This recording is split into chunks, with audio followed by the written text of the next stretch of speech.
So I'm Nevin Lawrence. I'm the weed management specialist out of Scotts Bluff. I cover the Panhandle, Nebraska. I work in a little bit in rangeland, but mostly irrigated crops, corn, driedable beans, sugar beets, alfalfa, sunflowers occasionally, soybeans occasionally, field peas occasionally, potatoes, and a few other things. I like to introduce myself by explaining that I'm one of the top six dry bean and sugar beet weed science experts in the entire country.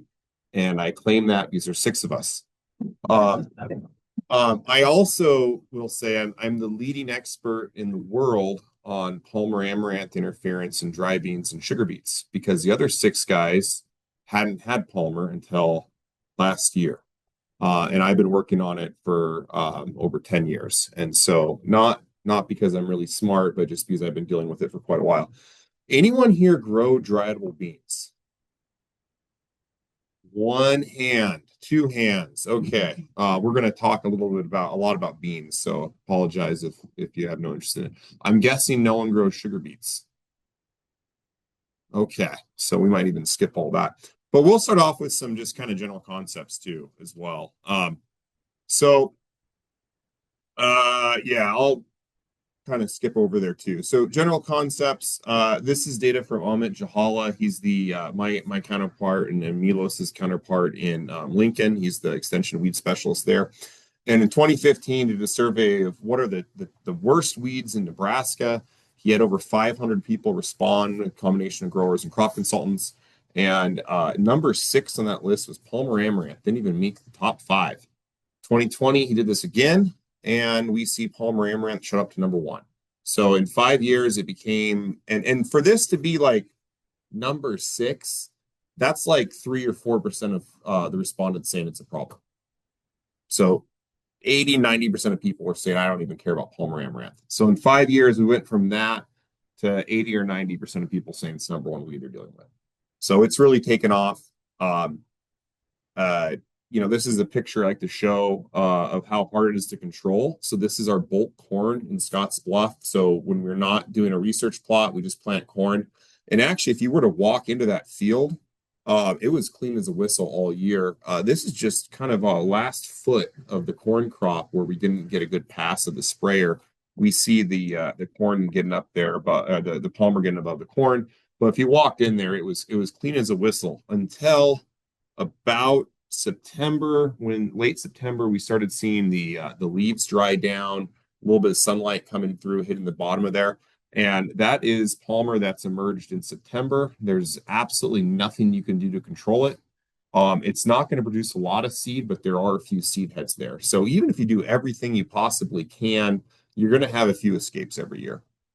Palmer amaranth, corn, 8 plants per yard of row. So if you just take one row and you walk down, you hit eight plants in a yard, 91% yield loss if it emerges at the same time as corn does. Soybeans, 68% yield loss from 10 plants per yard. This is one of the coolest studies on Palmer amaranth that is done in Arkansas. This is a map of a cotton field. And the picture on the left is, and I don't know how they did this, by the way, because I think I would get shot. But what they did is they took glyphosate-resistant Palmer amaranth and they planted it in a field that didn't have any. And then they sprayed glyphosate 3 times over the cotton field, and then they harvested the cotton. And then the next year, they came through and they sprayed glyphosate 3 times. And so only the Palmer that was resistant survived.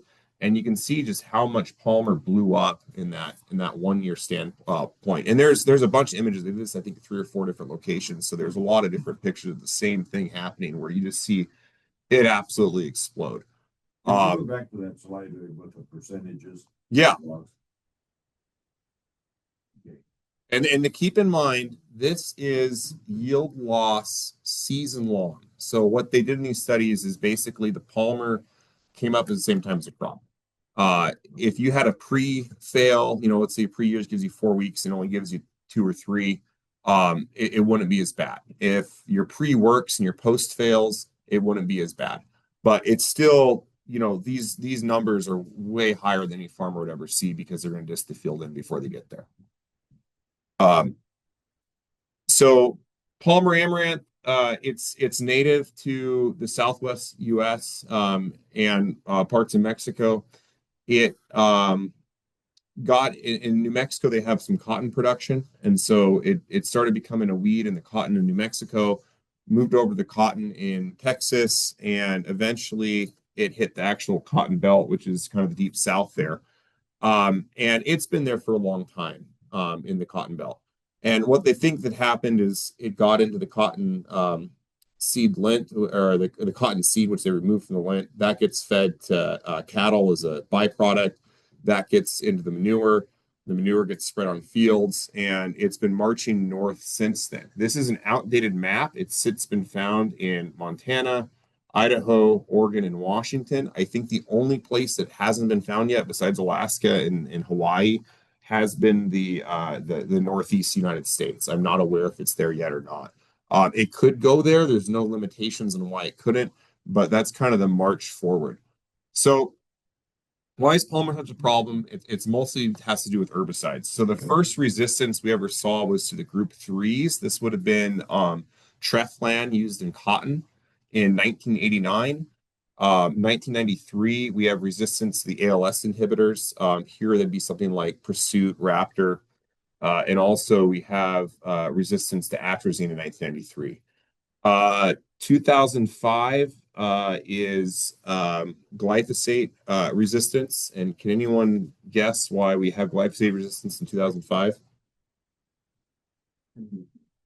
Roundup Ready. So that came out in cotton in the early 2000s. So we had a few years there before that, or sorry, 1998, I think, before that came out.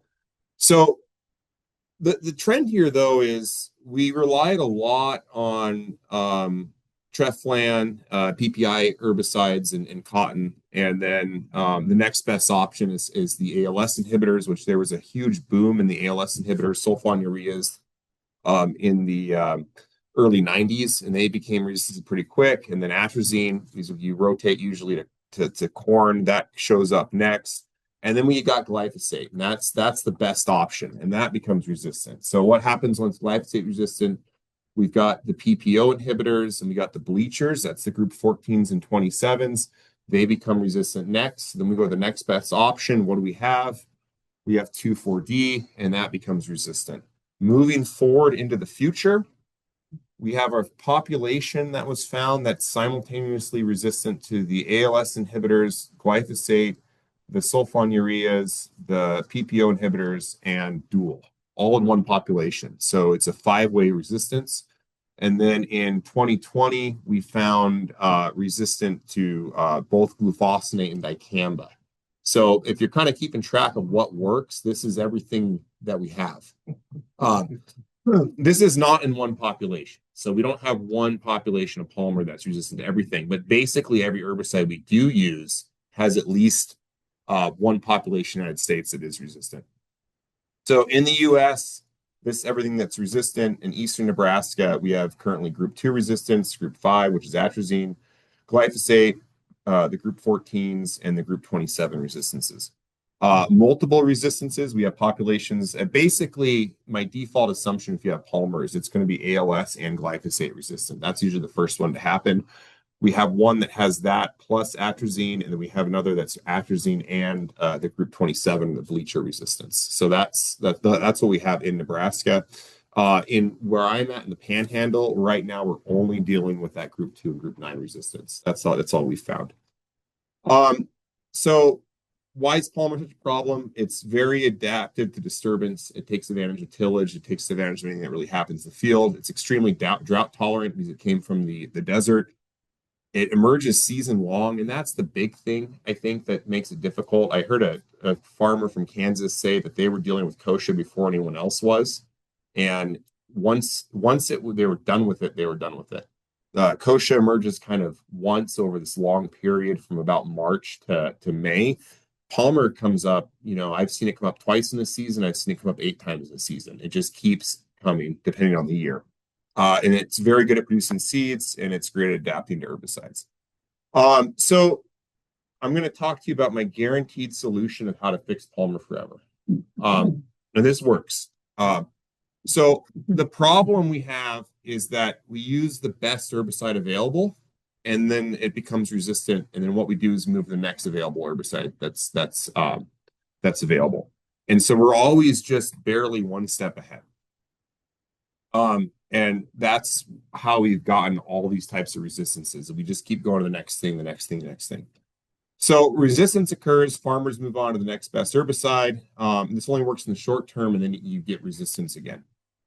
So there was a study in Illinois in 2016, and they didn't actually do any research. They surveyed 106 farmers, and they asked them a whole bunch of questions about herbicide-resistant weeds and what their management strategies were. And what they found is one thing is distance to resistant field wasn't relevant. What that means is if your neighbor has resistant weeds, you are not more likely to have resistant weeds. It's not your neighbor's fault. It's your fault.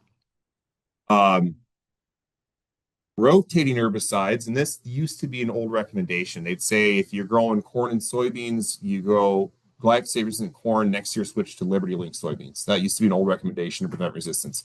That actually made resistance more likely. And it didn't actually cause more resistance. What was happening is if you did that strategy and you got glyphosate-resistant Palmer, and then you switched over to Liberty Link the next year, that Palmer is going to be in the soil for 2 or 3 years. It's just going to come back when the corn gets planted again and you're using Roundup again.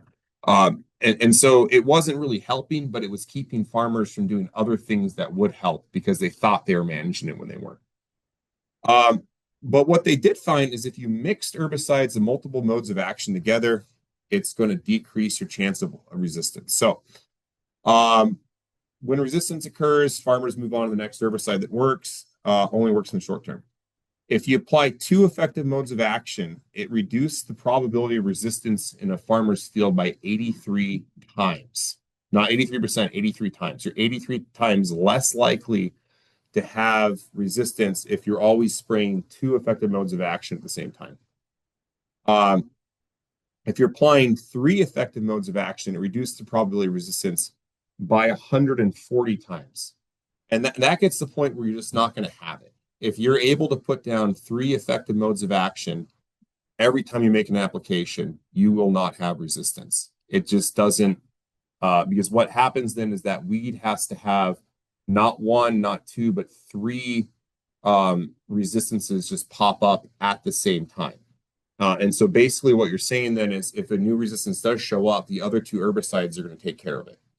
And this is the effective strategy that works every time. So this is all you have to do to never have resistance ever again. Just use 3 effective modes of action every time you make an herbicide application. So this is a graph I make. I talk about this almost every time I give an extension presentation of what the situation is in the panhandle. So what doesn't work for Palmer or kochia control, ALS resistance or ALS herbicides and glyphosate. So we can't use these because they're resistant. So if you're growing corn on corn, we have a ton of herbicide options. We've got atrazine. I put Acuren on here. A lot of the companies make these herbicides that have 2, 3, 4-way modes of action, but that's an example of a premix that has a lot. We've got the group 15s. We've got atrazine. We have group 27, group 14s. Post-emergence, we have dicamba, group 27s. We got tons of options. You actually can do a 3-way mixture really easily in the panhandle and control your Palmer. But if you're going to dry beans, you start to lose things. So you lose the group 27s, you lose the atrazines, you're going to sugar beets, you lose even more. And what you're left with really is just the group 15s, dicamba, and that's about it. Can anyone guess what the most popular corn program is in the panhandle? It's a lot of dicamba and it's a lot of group 15s. Because they're rotation friendly. And so we lose those. We look at dry beans, we've got good pre options. We've got nothing post. Look at sugar beets, we don't have anything to manage Palmer. So just use 3 modes of action. This is barely possible if you're doing corn on corn. If you're going corn to soybeans, it's a bit easier. corn on dry beans, if you're very careful about what herbicides you're selecting, it's possible. Anything else, it's not possible. And so growers in our area, they're going to alfalfa, dry beans, sugar beets, sunflowers, field peas. This does not work. They're just not the herbicides available to make this option work. So I don't that's my guaranteed solution. My one that's not guaranteed, I call DEI. Has anyone ever heard of DEI? So it stands for diversify herbicides, expand the timeline, and integrate strategies.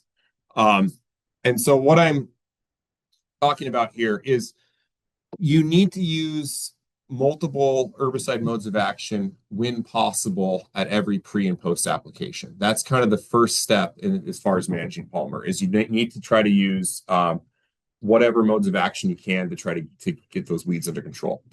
That's often not possible. The next thing, so if you can't do that, that you can't. But if you can, that's the first step. The second thing is expand the timeline. So I talk about this a lot. And I work a lot in dry beans and sugar beets. Those are usually grown on a 4-year rotation. So it's going to be corn, dry beans, corn, sugar beet. Occasionally you get wheat in the rotation. Sometimes they might move to a 3-year rotation. There's a lot of different variations. But for the most part, we really struggle with our polymer control in our dry beans and our sugar beets. We got options in our corn.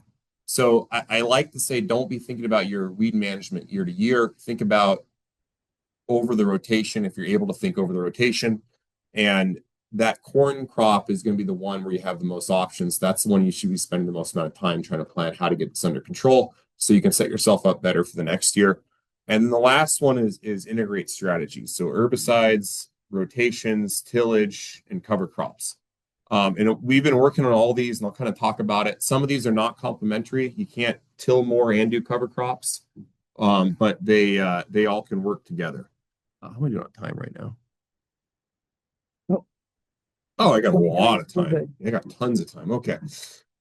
So I'm going to talk very briefly about not Palmer, but kochia to explain, does this actually work? And I'm going to explain this mess of a graph real quick. But this was a study we did when I first started at the Panhandle Center, looking at glyphosate-resistant kochia management. And what we did is we took 100,000 kochia seeds and put them in a field where we didn't have kochia before, and 5% of the seeds were resistant. So 5% of the seeds were resistant, 95% were not resistant, and we had all that measured out. We blended them all together. We spread them on the field.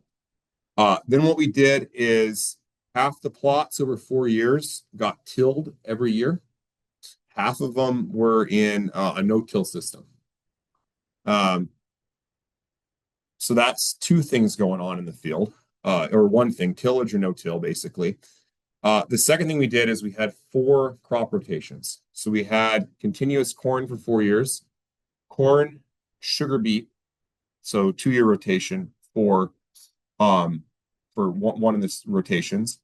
We had corn, sugar beet, and beans. So 3-year rotation. There was 2 years of corn in there, and then that's kind of the typical one. So it was corn, beets, beans, and then corn again.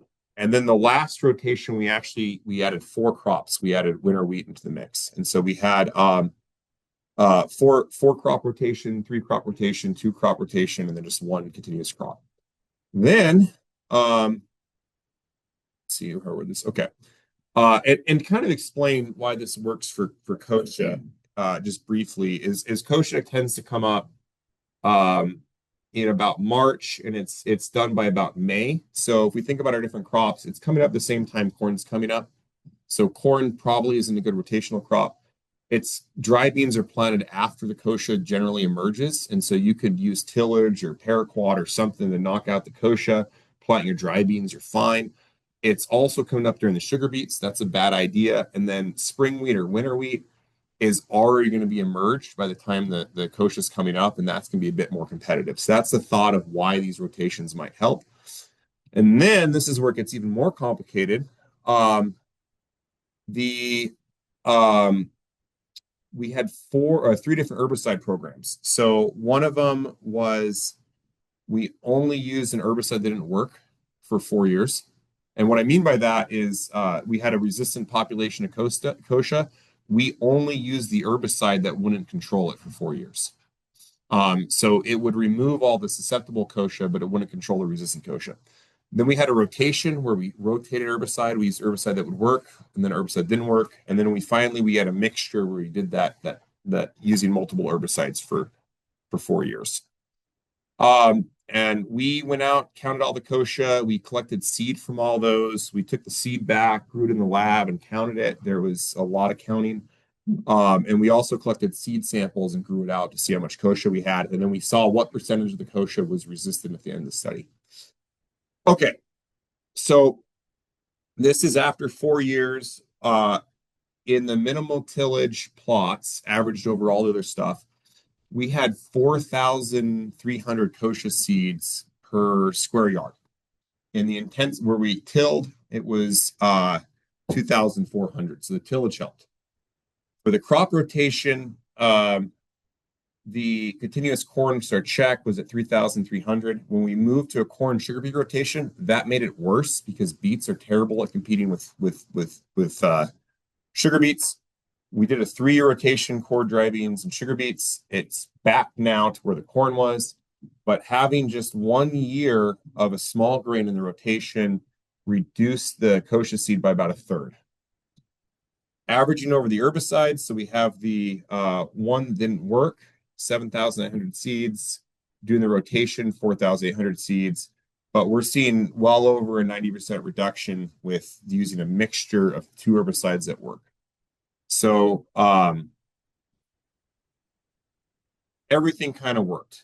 But when we put things together, this is where it gets even more complicated. This is all this stuff now added together. This is our check plot, continuous corn, no tillage, using herbicide didn't work, about 12,000 seeds per square meter or a square yard. Many of the treatments actually led to more kochia, but 3 treatments actually reduced the kochia. So they're all found in this mixture. So for using multiple modes of action at the same time, it's reduced the kochia seed quite a bit. What we see though is we're seeing that reduction both in the intensive tillage and the minimum tillage, and we're also seeing that reduction with different crop rotations. And so this isn't a Palmer talk, but basically what I'm trying to say here is when we're seeing this integrated strategy where we're using the rotations, we're using the herbicide mixtures, and we're using something else like tillage together, we can see that we actually do a pretty good job of managing that weed and bringing those numbers down. So when I was talking about trying to integrate strategies, think long term, this is exactly what we're talking about. We haven't been able to do this with Palmer yet because I'm the only one that has Palmer of my people I work with, but this is something we're hoping to do in the future is to look at kind of a similar approach for Palmer management. Okay, so this is where I start getting into the dry bean research, and there's only 2 dry bean guys here, so that's going to be kind of a little bit boring. But so I'll talk about yield impacts, lay-by options, pre-programs, and cover crops. I'll go ahead, skip over this one. So corn, I already went over this. Corn and soybean, how much they're affected by yield impacts.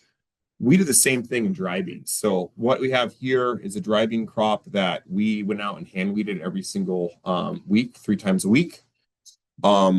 This one, we had 2 plants per 10 yards. Over here, 3 plants per 10 yards, 1 plant per 2 yards, 1 plant per yard, and then 2 plants per yard. So we actually went out there and put zip ties on different palmers that we wanted to keep, and we took everything out with the hoe, and we did that for 2 years. Keeping everything in there to see what the actual yield impacts and dry beans would be. And what we see, and this is averaged over 2 years, is that we see a 5% yield loss from just 4 plants per 1,000 square feet. So within 1,000 square feet, if you had 4 Palmer plants, that's about that's where you're getting your we start to first notice yield loss. Comparing this number to corn and soybeans, two Palmer plants per yard of dry beans, so of row. So 1 foot step in a dry bean row, season long is enough to cause a 78% yield loss. Dry beans are far more susceptible to Palmer interference than either the soybeans or the corn, is what we found out from that. So that was one of the first things we've looked at, trying to figure out how bad this is going to be. We've also done this with sugar beets, and we saw a 90% yield loss from 1 plant per foot. So that was definitely the worst crop that's been quantified so far, as far as Palmer susceptibility. Okay, so the current status of dry bean weed control, we actually have really, really good pre and PPI options. PPI, which in our area, that's being used by the guys that are furrow irrigating, gravity irrigating. They have to go in their field and ditch them to get the gated pipe out. And because of that, they're working up the soil quite a bit anyways. And so a lot of them are still relying on things like Eptam and Sonalan that have to be incorporated. Those work great. Our pre-options generally are going to be Outlook and Prowl. They also work great, and they give us about anywhere from 2 to 6 weeks of control, depending on the different variables involved. And then for post-emergence control, we have one product that controls Palmer amaranth. That's Reflex. And it was limited to overhead irrigation only. 18, and then it used to be a 10-month rotation to corn, and now it's a 18-month rotation to corn because there were some carryover issues to popcorn actually in sort of this area. And a 4-month rotation to small grains. The problem with dry beans is you're either rotating to corn or you're rotating to small grains next year. So this eliminates its use not only in sugar beets, or sorry, not dry beans, but also other crops in the area. So I think soybeans have the same restriction, and potatoes have the same restrictions. There is a on the label, if you do a bioassay, field bioassay, you can ignore the rotation restriction. And what that means is you go into your field, you plant some strips of corn, you wait till the corn comes up. If there's no injury, you can go ahead and then plant the rest of your corn, and you're fine to go. No one is ever going to do that. Because I mean, you're going to have two different hybrids to do that. Who's going to say, well, I'll just see if the corn's okay, and then if not, I'll go to something else. And so basically what that field bioassay does is if there is injury, the registrant can say, hey, you didn't check, not our fault. And if there is an injury, then you're fine to plant it. So because of these label changes, that's out. We've only got pre-options. We have no post options. And so what my first approach has been with trying to manage this is using lay-by applications of Outlook and Dual. So we've got good pre-options. If you can make a second application of Outlook or Dual post-emergence before those pre-options break, you can extend the length of control on there. So what that looks like, you put your residual pre down. Over time, the concentration of the herbicide is going to break down in the soil. And before it's completely gone, you need to put on a second application. And that's going to give you extended control. If you delay that application too far and Palmer comes up, you're done. There's nothing you can do. So very complicated graph. I'm not going to go too much into it, but this is looking at this. We had a pre-only treatment in the first year of the study. Then we had Outlook at first and third trifoliate, and we had the same treatments over there. And what happened in over 3 years, and this is hard to see because the shadow is from all the Palmer. So I apologize for that. But what this looks like is there's a ton of Palmer on the left. There's a ton of Palmer on the right, and right in the middle, it's lickety clean. So, what we did in this one here is we applied Prowl and Outlook pre-emergent, and then the Outlook at the first trifoliate in 2019 completely cleaned up all the weeds. We saw the same thing in 2020 and 2021. So 3 out of 3 years, if we put Outlook down at the first trifoliate, which is fairly early, we had basically season-long suppression of Palmer amaranth. If we waited to the third trifoliate, 2019, that treatment failed. We were too late. Palmer came up. it was the end. It was the end. But in 2020 and 2021, it was fine.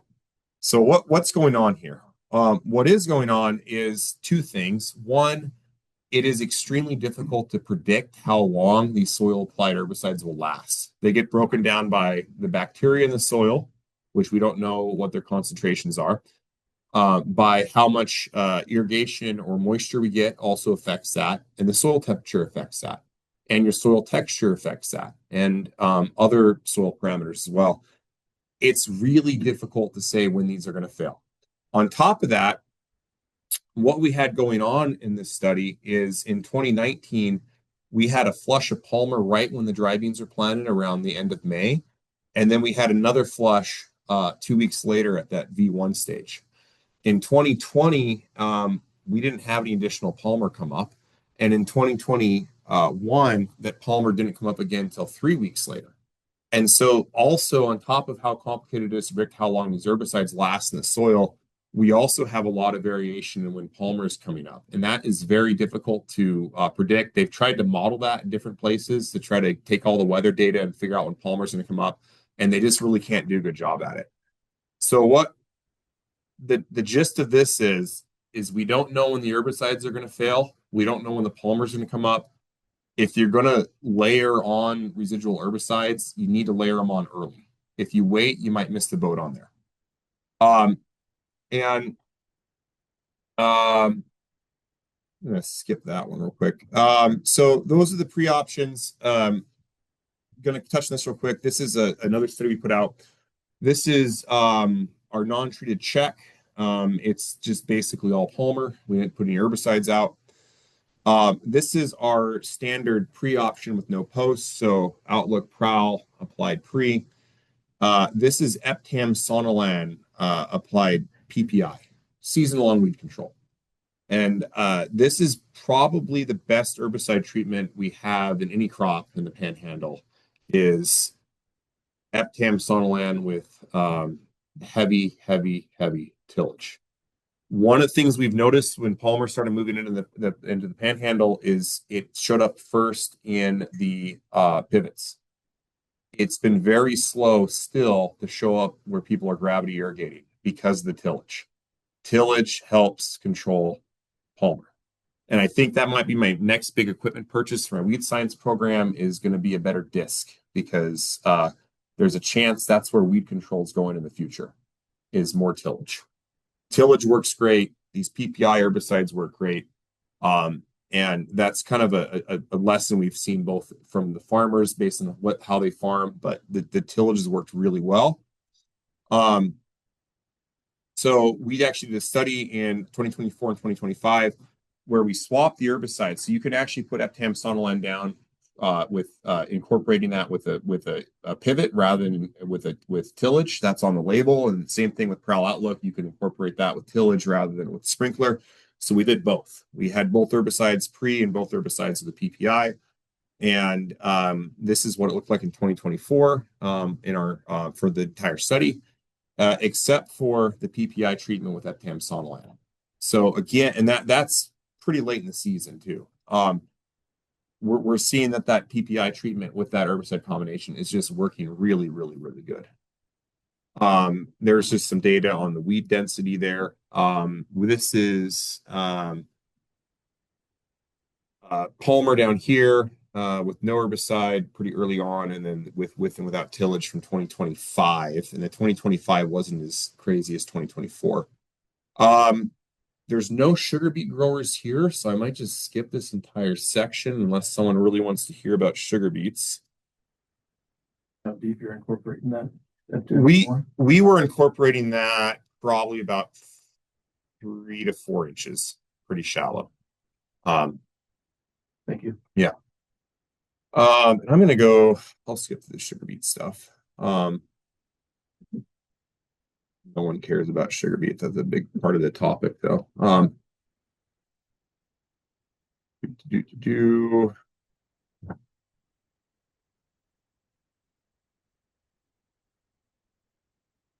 I'm going to go touch on this briefly. So this going back to the dryable beans. Picture on the left was Outlook, Prowl, Raptor, Bassigram. That's our standard treatment. And that's what it looked like. Picture on the right, same thing, but we planted winter wheat the previous fall. And when we applied the Outlook Prowl, we also included glyphosate to take out the winter wheat. So this would have been glyphosate applied with Outlook Prowl end of May. Completely clean. Cover crop worked really well. So the cover crop in this study worked great. The problem is dry beans are almost always planted after corn. So when we talk about putting a winter wheat cover crop in and you're harvesting your corn in October, November, that's really not the normal time for planting a winter wheat or a cover crop of any sort. So we decided to study looking at how late we can go with actually getting a cover crop in and still getting control of it. So I'm going to really quickly talk about cover crops. There's a lot of reasons to plant cover crops. You can plant them to feed cows during the winter. You can plant them to take up nitrogen. You can plant them to keep erosion from coming down. And you can plant them for weed suppression. All cover crops are not equal. A radish is great if you want a cow to eat it. A brassica is great if you want to pull up nitrogen from your field. Both of those are horrible options for weed suppression. What matters for weed suppression is having as much biomass as possible on the field. And there's only one type of cover crop that works great for that, and that's going to be your annual grasses. And that could be wheat, barley, rye, oats, triticale. They all work really well and they're very comparable. That is all that works for weed suppression, though. And so for this study I'm talking about, we went with winter wheat at 100 pounds per acre. The reason for it, it's available and cheap. This was bin run winter wheat seed that we planted, 100 pounds an acre for a cover crop. Rye might have been a bit better, triticale might have been a bit better, but it really wouldn't have made much of a difference. It just needs to be some kind of small grain. So this is all winter wheat, 100 pounds an acre. If you want to do a cover crop or try it, that's what you need to do for weed suppression. Okay, so picture on the right is what it looked like without a cover crop. Picture on the left is with the cover crop. So what we actually did for this study is we planted the cover crop in March. So winter wheat planted in March. We went for March 1st, and we didn't hit it every year. This is done over 3 years. The reason we didn't do it every year is at March 1st is sometimes there was snow on the ground. So it was after March 1st, as soon as we had a thaw and we can get in there with the planter, we planted the wheat. And then we do it a month later in April. So with this study, 100 pounds of winter wheat per acre, either near the beginning of March or beginning of April. And then we planted dry beans end of May. And the weed suppression was really, really good. If you look on the picture to the left here, this is from the March planting, you will see some palmer in there.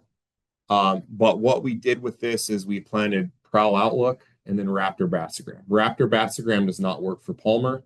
It basically was just the pre-emergent herbicide plus the cover crop. So we had about an 87% reduction in palmer density from the cover crop versus no cover crop. That's not enough on its own to control all the weeds, to control the palmer amaranth, but it actually did quite a bit of good for it. The March planting date worked better than the April planting date, and this worked really good for dry beans.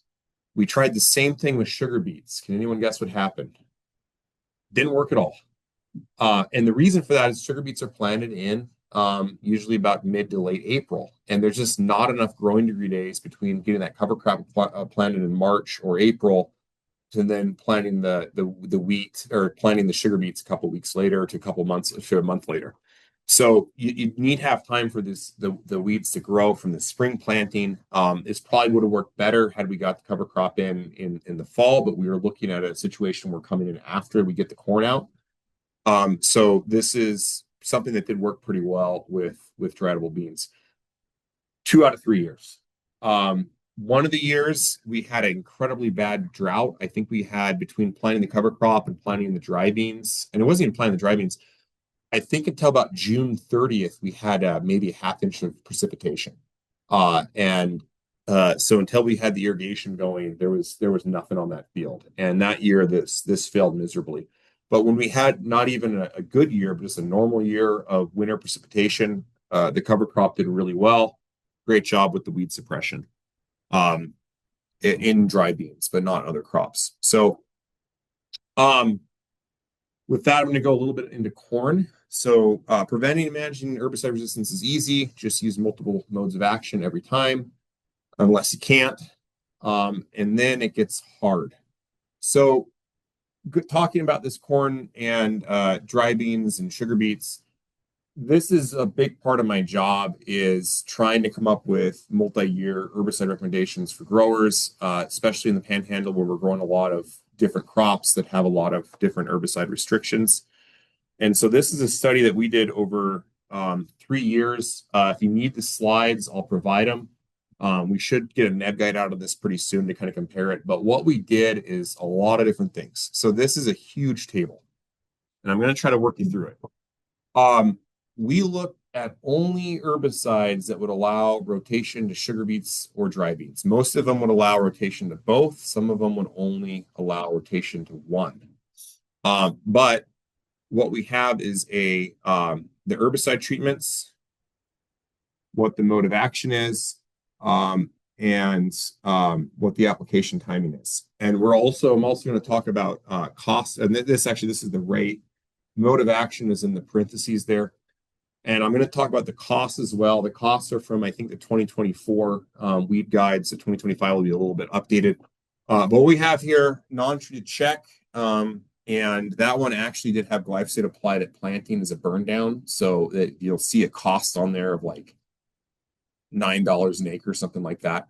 The next treatment was just glyphosate. So we applied that at the V2.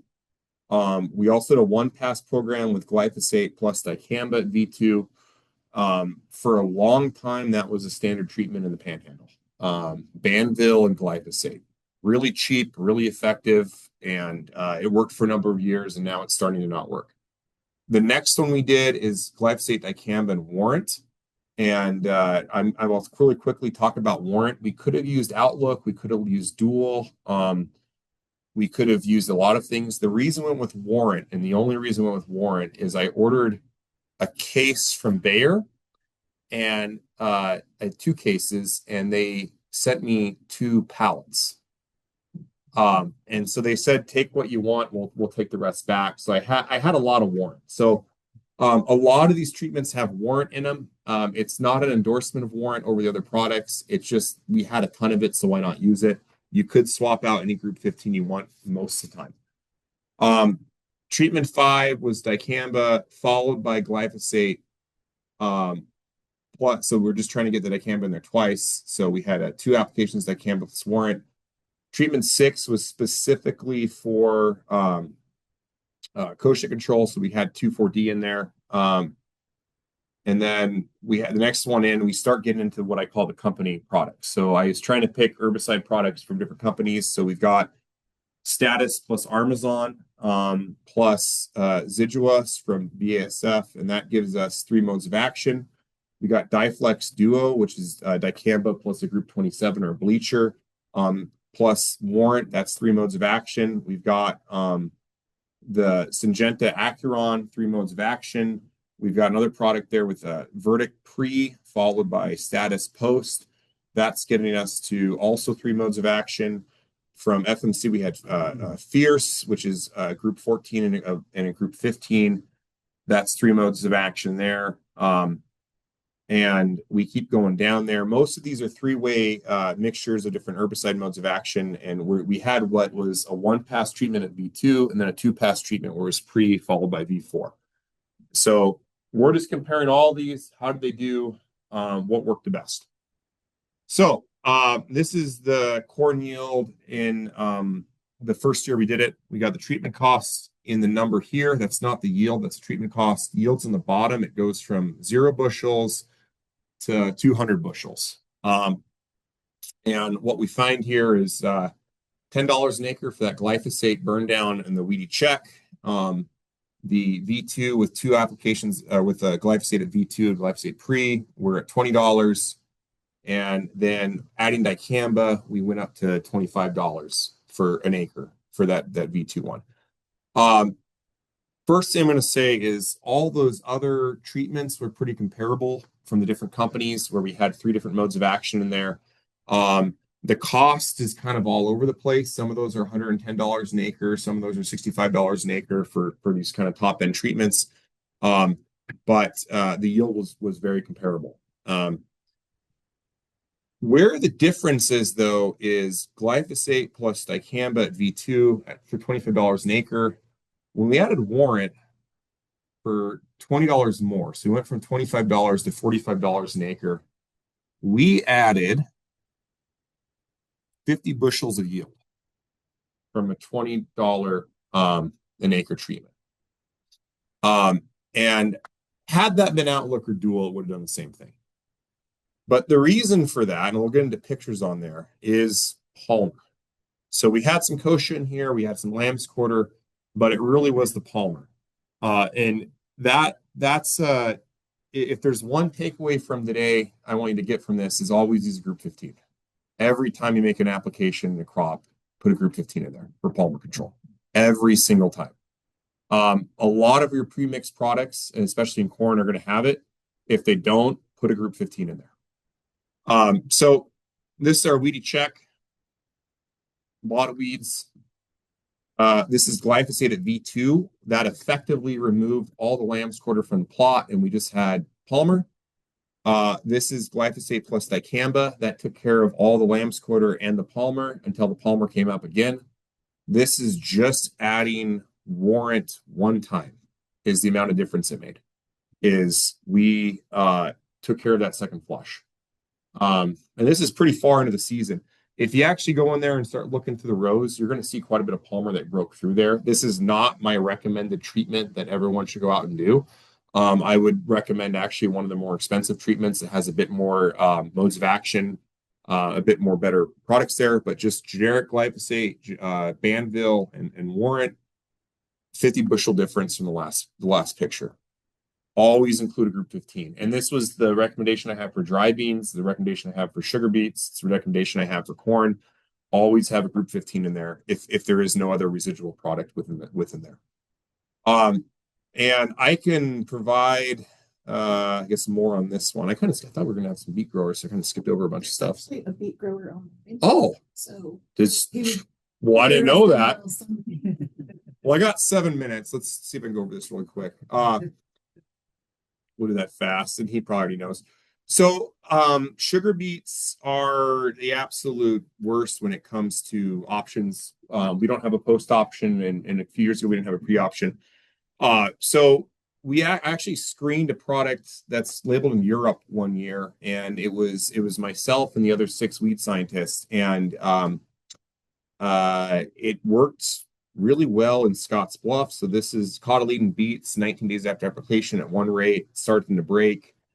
This is at the next rate 26 days later, and it's working really good. And this product at the rates we were testing it the first year was about as good as atrazine is in corn and sugar beets for Palmer control. And so it's a group 5 herbicide. It's similar to metribuzin. It's only labeled in sugar beets. I hear they might be trying to look at it in cotton, but for the moment, it's only labeled in sugar beets. And there's the picture of it where it kind of fits in the chemical family. But we started looking at this in 2019, and it was giving about 50 days control at the rates we first started looking at, which is phenomenal. Complete suppression of Palmer, lamb's quarter, nightshade. Does not control kochia, looking really good. And that's what we were focused on, was those really high rates, about the top end of what they would allow in Europe. That turned out to be too expensive for farmers and too high of a rate for the EPA to allow registration. So in 2023, we started doing some research at reduced rates, so ranging from 0 to 150 ounces here, 0 to 100 over there. Um, Same thing here is at Colorado. We had some studies out as well. And what we find is somewhere between about 50 and 75 fluid ounces, we're seeing pretty good reduction in weed biomass without any more benefit. This is 6 weeks after application.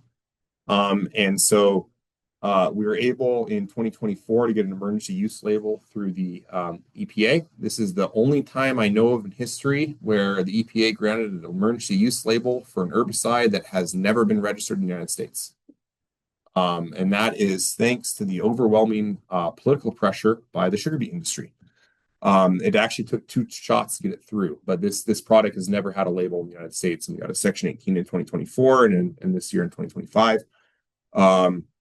And this is the only thing we have for polymer control right now in sugar beets. And going back to what I was saying about group 15 herbicides, they need to be used. So we're doing the same recommendation that we talked about in dry beans and sugar beets, where you put down this product, Goltix pre-emergent, and then the first time you can put down a group 15 is going to be at the 2 true leaf stage. So that's when you put it out. In dryable beans, we've got a pretty short crop. It's harvested in September. It's planted in late May, early June. Sugar beets are planted in April and harvested in early October. It's a very long season. And because of that, 1 shot of the group 15 is usually not enough. It's going to need to be 2, 3 applications. And with that, what makes that difficult is you can only apply, we have Warrant, Outlook, and Dual labeled. All those are only allowed twice. And so you have to mix and match. You have to go 2 with Warrant, 2 with Outlook, 2 with Dual, and then switch to the other ones. And I don't have a strong preference for them. So this is a couple of years old. The prices might have changed, but just use what you like based on the costs. Apply it as high of a label rate as you can, and try to space that out.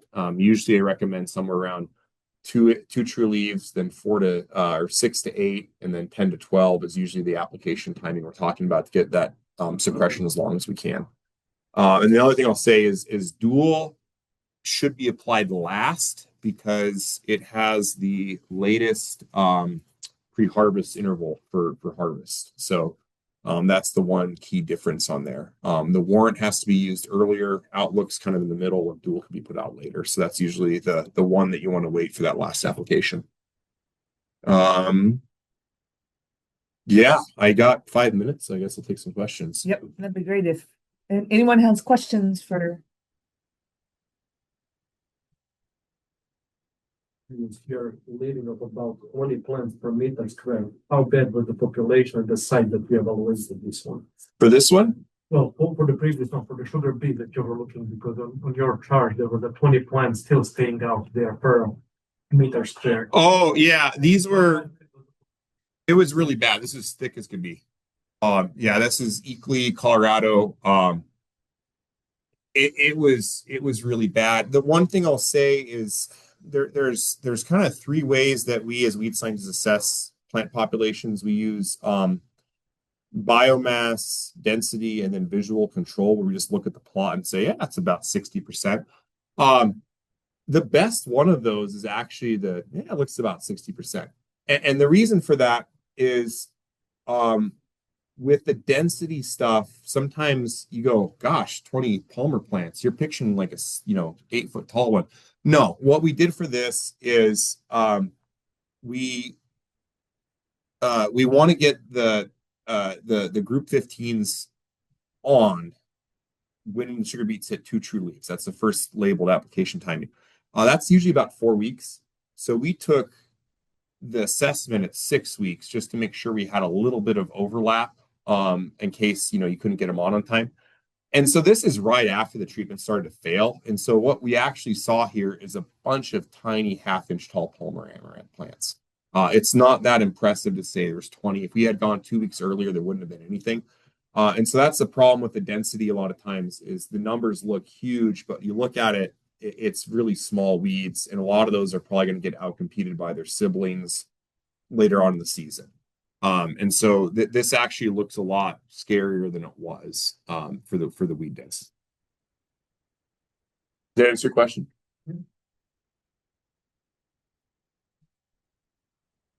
Anything else? And I'll head it on to the next speaker if nothing else. All right, thank you.